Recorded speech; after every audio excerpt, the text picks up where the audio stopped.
Hey everyone, this is me officially hard launching my booktube account, so welcome. Yay, we love it. Okay, so anyways, I thought it would be a good way to introduce myself. I wanted to share 10 books that define me as a reader, to give a sample of kind of what books I will be covering on my booktube channel, book reviews, some book ideas, all that fun stuff. This would be a fun way to get to know me. So please excuse my messy library. I haven't gotten around to cleaning it up yet. But anyways, on to 10 books that define me as a reader. I'm gonna go through some that I loved as a kid or like a teenager and that really stuck to me. And then cover some books that I've read probably in the last 5 years that have really stuck to me. And I think you guys will like too. Okay, first is the classic Harry Potter. Harry Potter is a classic for a reason. It was my first taste into fantasy and following a proper series as a whole. I want to say this is a book that defined me as a reader. It had a really big impact on my life, and I remember reading the books growing up as they were coming out. I've gone to midnight release parties. I think there was one for, I think I went to one for Half-Blooded Prince, but I definitely went to one for Deathly Hallows. I remember very vividly. That was the last one I went to before this last year and a half. Midnight release parties became more of a thing again. But anyways, it was a really impactful book in my childhood and probably still into my adulthood. Just the things I learned from there growing up. And I read it probably 3 years ago, and just, things that you would pick up more, especially on the emotional side, how much it impacted the characters growing up, just the situations that they were going through. I really resonated more and I was able to understand its impact. So this is why it is my first book that has an impact on me as a reader. Next, another classic is Hunger Games. I absolutely ate this growing up and I loved it so much. Just when the first book was out, I did a book report on it, and then the year next, that teacher added it to her syllabus for books to read, and I was upset because I was like, oh, it was because of me, I swear. Not really. But anyways, I love these books, and I reread the trilogy last year.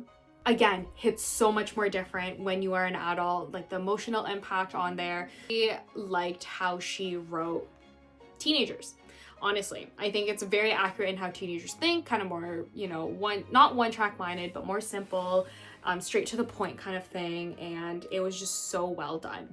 I cannot wait for Haymitch's book to come out later this year because, oh my goodness, probably one of my favorite characters in the OG trilogy, and his story in Catching Fire was probably the most compelling one that I just want to dive deep into, and I cannot wait. Actually, it comes out in a few weeks, so even more exciting. I wonder if Suzanne Collins will do more books, standalones kind of surrounding the victors. I think if she were to do one, Megs would be a good one to do. Obviously Finnick is a classic, but Joanna or Annie, even to get her backstory, that'd be really cool.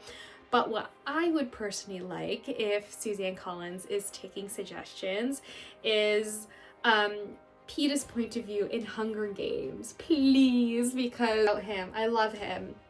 Another thing why Hunger Games is probably one of the most impactful books, because this turned me into a fanfic reader. Fun fact. I was one of the OG fanfic readers for Hunger Games, even wrote a few here or there. You'll never find it online because I erased it from history. Anyways, I used to stay up till 3 a.m. reading fanfics on Hunger Games, the characters there and everything. I freaking loved it. And I remember having a cosplay Instagram account and everything, and Twitter. It was of that era, okay? It was just the times. Anyways, absolutely love it. Still love it growing up. And I cannot wait more to dive deeper into Panem and the world and just into the story as a whole. Next is another classic from my childhood / teenage life is Twilight. I don't know if I would say like I love it as much as I did when I was a teenager, but I really love how the popularity of Twilight / like the cult following around it has resurged. It's just such a vibe. If you just kind of had to be there to be part of it, you know, because I did reread Twilight and I read Midnight Sun. I didn't, however, read Life and Death.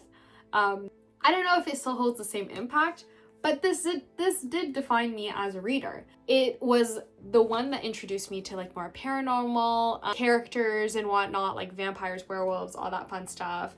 And I know Harry Potter has a little bit of that, but just not the same way Twilight did. It was just like so, I don't know why. We were just so serious about this as an OG fan, and like, but also like it isn't that serious. I don't understand. Girls would get into arguments in the middle of a hallway at school because they're Team Edward and Team Jacob. Like it was that much. We had to do like public speaking course in my class, and my topic was actually about Twilight. That's the type of fan I was, and that's how much of an impact it had on me. And you know what? Those films are very comforting, and I do watch them like basically every year. Oh yeah, though that is what defined me as a reader. I'm not gonna lie. I still love it. It has a special place in my heart. I don't know if I would like reread it a whole bunch more, but it just sticks with you. Next is coming up to more recent books that I've been reading and that I love and that have a really big impact on my life as a reader. First is Emily Henry, Book Lovers. So I do love this book. I don't know which is my absolute favorite, you know. This is definitely up there because there's only 4. But Emily Henry is an auto-buy author for me. I love her so much. I love her writing. I love how she allows these books to really be an escape for you. Like I can jump into it, really just escape where I am and just like dive deep into where the characters are for a few hours while I read. And it's just so fun, you know? I just love how she writes and it's just fantastic. It really defines me as a reader because this is also one of the authors that got me back into reading once I resurged. After like a hiatus because I was in university and whatnot. Anyways, Emily Henry, anything she writes, I will buy and read and love. I can say that for a fact. Going back to fantasy now, this one is Curious Tides. If you have not heard of this, it's kind of like an adult Harry Potter in the sense that this is set in a magic university. So it's pretty cool. I think it just has such a unique magic system and it is just so well written. It's so easy to like picture who the characters are, imagine the setting, and just like be so immersed in the world. And although it is a really unique magic system, I didn't find it overly complex either. So it was pretty easy to just like jump into it. And this is a YA novel, technically speaking, but it is freaking fantastic. If you have not read it, you should. It's a trilogy. The first 2 books are out. The third one, I believe it's being written actively. I have to check out the author's social media. This is like one of my fantasy books that I absolutely love and want people to read more. It does have some romance in it, but I definitely do not define it as romantasy. This is very clearly a fantasy book. Read it. If you have not read it, you should. Curious Tides. Now going back to romance again, getting a little taste of a different genre is historical romance. We love it. This is the Bridgerton Luma Crate series of it. It's beautiful. Like, look at this. If you don't know what the Bridgerton books look like, this is my set I have over here. They are absolutely stunning.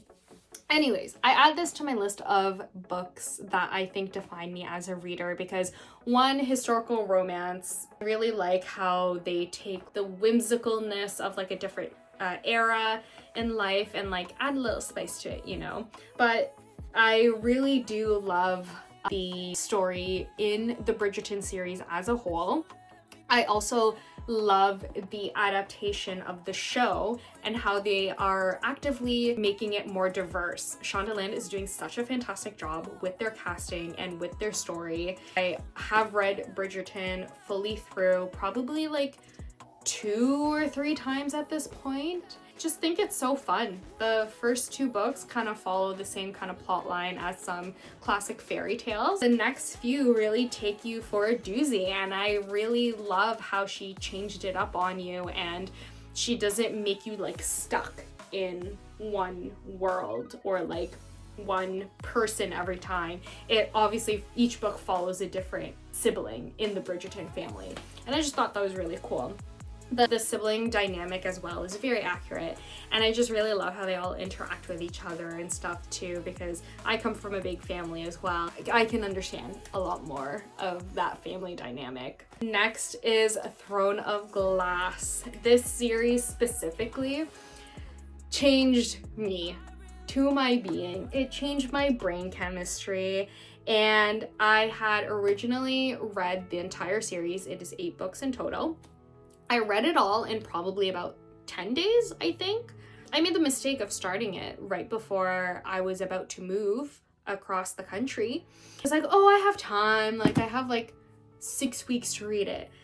And little did I forget that I needed to start packing. Like, I needed to get going and like start packing slowly. And I was getting down the timer, so I had to quickly binge read it all because I needed to pack up my books, and we were about to start, like, pick up the U-Haul and pack up the car and drive all the way across. And yeah, that was quite a journey I went on. I absolutely love these characters so much. I just think the world is so fascinating. I love how, even though it's an 8-book series and it does cover like a new world and like it's very expansive, it's not confusing because each book expands just a little bit more. So it's very digestible. And the storylines of it, the character arcs are just so well done. I love it through and through. I'm rereading the series right now. I'm part of an online book club, and it is just so fun to actually take the time and read the books this time around and just be able to digest a little bit more. But anyways, this series is just so fantastic, and I think anyone can pick this up and read it. It starts off probably more like YA fantasy, and then as the books go on, it gets more new adult and more into the romantasy side, but it is not the main plot driver of the series. So that's why I think it's so fantastic. The next book I don't have the physical copy, but it is Diamond Eye by Quinn, I believe, or Katie Quinn. Anyways, that is a historical fiction novel, and it is just so fantastic. I binge read that book in one sitting because I was on a plane and I just couldn't put it down. I thought I was gonna nap. It was a red-eye flight. I was happy, I was sad, I was crying, I was sitting on the edge of my seat, I was like gripping my Kobo like aggressively, trying to like flip the page faster. But anyways, it was just so amazing. I love historical fiction. Is probably one of my top genres that I typically gravitate towards too. However, I just like haven't read too many books in that genre in a while, but that book gripped me and it really stuck with me for a really long time afterwards. Kind of what I love about historical fiction. It obviously fictional taste of something that's happened in the past, but it could introduce you to learn or spark your interest to learn more about that era. The main character is based on a true person who was alive and did fight in the war and was a female sniper, which is freaking badass. And the last book on my list of books that define me as a reader is The Way of Kings by Brandon Sanderson. I went down a Brandon Sanderson black hole last year. I read all of from my archive, which this is probably the thinnest book.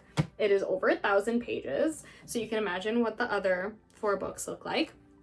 Read Mistborn Era 1.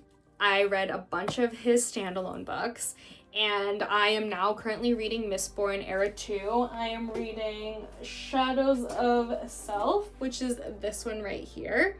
Oh my god. I Oh, the impact this book left on me. Journey before destination. That's all I can really say. This book gripped me and kept me so captivated for something that's over 1,000 pages long.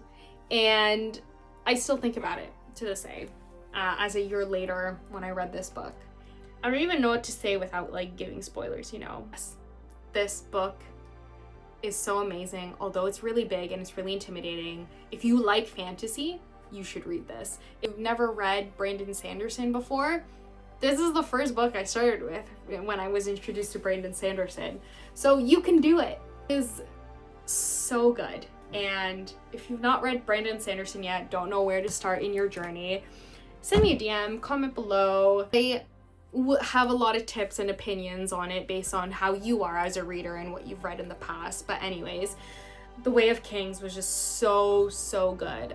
I think my favorite of that series though is Words of Radiance or Oathbringer. Anyways, that is my list of books that define me as a reader. If you've read any of those books, let me know. If you have any suggestions based on these books that you think I would enjoy that you've read in the past, please comment them below. And it was great to meet you guys. Here is where you can find me on other social media, and hope to see you guys soon. Thanks, bye!